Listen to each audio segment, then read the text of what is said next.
Okay, I'll just write it down first. The number of ways to arrange n distinct object, number of ways to arrange n distinct objects in a circle is either n minus 1 factorial or n factorial over n. Okay. Anyway, is n factorial over n is n plus n factorial. Then you cancel away, that's why it's n minus 1 factorial. Okay, either way is fine. Okay, so I'm going to explain to you why it is so. So we use a very simple analogy. Let's say you want to arrange ABC in a circular manner. So 3 factorial, right? Okay, so you 3 factorial is 6 ways. We know that. So let's say we want to arrange ABC. Now you must appreciate this. All these we can easily use programs, computer programs to run and just see how many arrangements we have. But these people, before the invention of computers, they already think about all this. I don't know how their brain works. Like I said, I'm just a messenger. Don't kill me, okay? I'm just good at learning and explaining.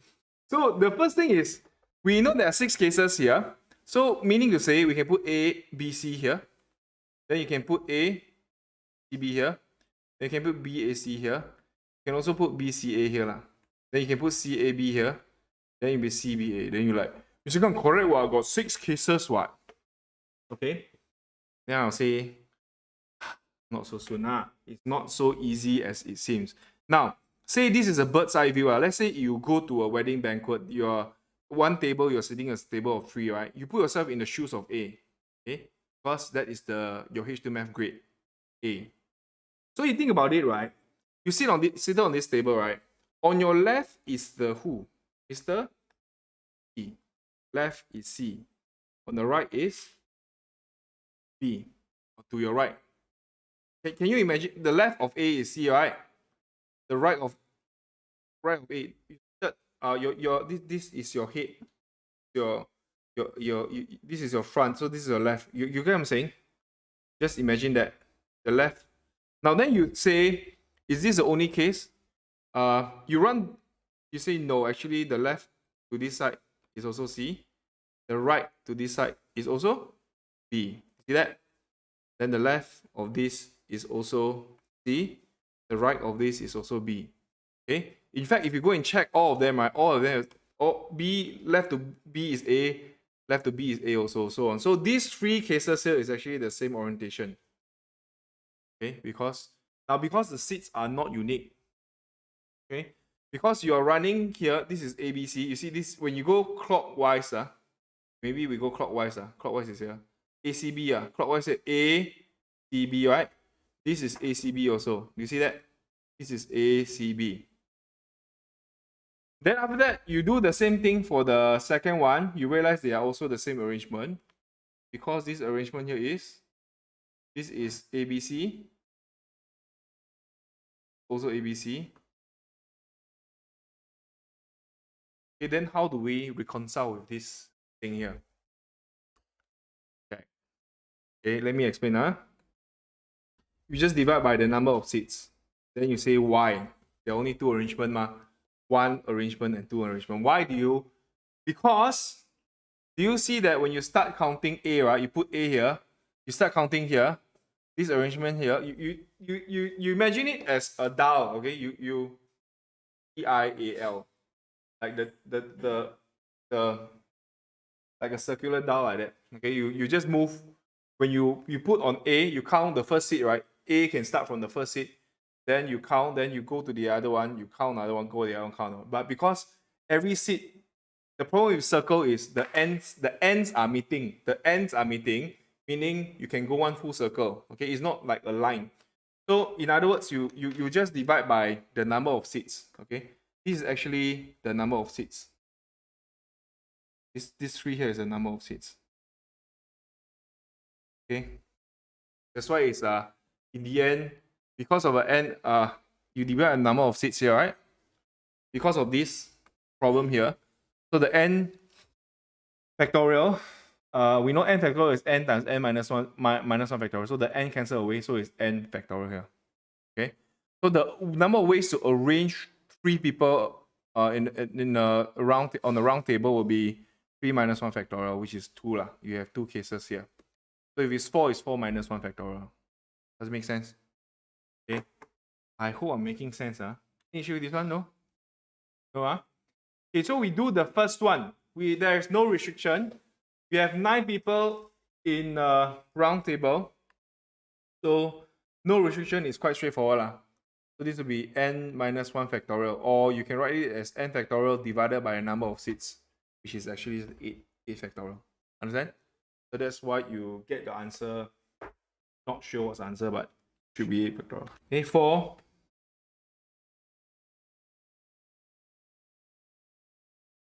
Okay. Now, once you number the seat, once the seats are numbered, then each seat is unique. Understand?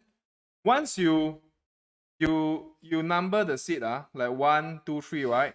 Then nobody cares about on my left is C, on my right is B. All I care is I'm seated on seat number 1. That is very special to me because the number is numbered already, is distinct. Okay. So essentially you make a circle into a line. You get what I'm saying? Okay, the circle suddenly becomes a line. If you want to think about it that way, also can. But the idea is pretty simple. You just take no restriction.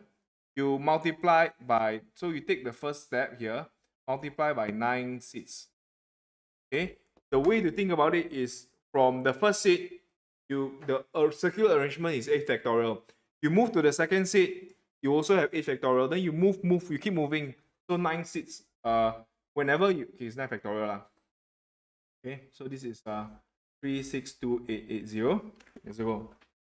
Okay, that's it. I think for part 3, I'll do the same thing, but I'll just extend the question. So 4 girls must sit together. We do this one. Then we talk about what if its seats are numbered. So part 3 extension is seats are numbered.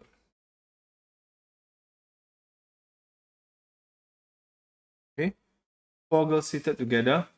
What we need to understand is you draw the circle as usual. Then you have 9, right? So it's 1, 2, 3, 4, 5, 6, 7, 8, 9. 4 girls together here. Then you are thinking about girls versus non-girls. So this case here, 1, 2, 3, 4, 5, 6. So it's 6 minus 1 factorial. This whole thing moves as entity 1, 2, 3, 4, 5, 6. Then among the girls is 4 factorial lah. So this is 4 factorial. Okay. So it's 5 factorial times 4 factorial. That will be 2880. Okay. Now, if the seats are numbered, what to do? If the seats are numbered, if they say 4 girls must sit together and the seats are numbered, right? What you need to do is just take 2880 multiplied by the number of seats. 9. Okay, so just like I said, you start from the first seat, because if you start counting from the first seat is one arrangement of 2880. You count from a second seat, you start again, then it's 2880 and so on. So just multiply by 9 lah. That will be 25920 lah. About ways of arranging it. Part 4, you need to slot the boys. So bring up the boys out because you don't want to sit together. Part 4, 3 particular boys. You don't need to choose the 3. So it's 3 particular boys versus the other 7, 6 not particular boys. So meaning to say your subject now is 3 particular. No need to choose. The particular boy is confirmed is Tom, Dick, and Harry. Okay? It's Tom, Dick, and Harry. You don't need to choose them because you already sieve them out. So you don't want to sit them. You arrange the 6 people here. 6 people here. So now, the problem with this slotting is you only need to take one to arrange in circular manner. You don't arrange, when you slot in, you don't arrange in circular manner for the slotted people. So what I'm saying is you slot this 6, you arrange this 6 in circular manner, 6 minus 1 factorial, right? Multiplied by 1, 2, 3, 4, 5, 6. 6, choose 3 for the boys to sit in, then 3 factorial. This one don't need to arrange in circular manner.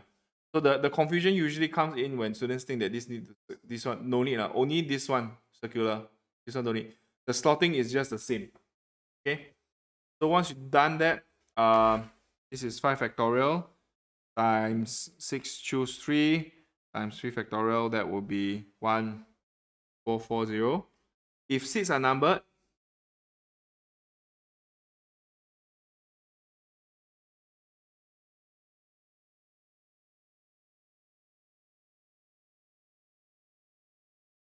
then it will be 14400 times 9 seats. Okay, that's it.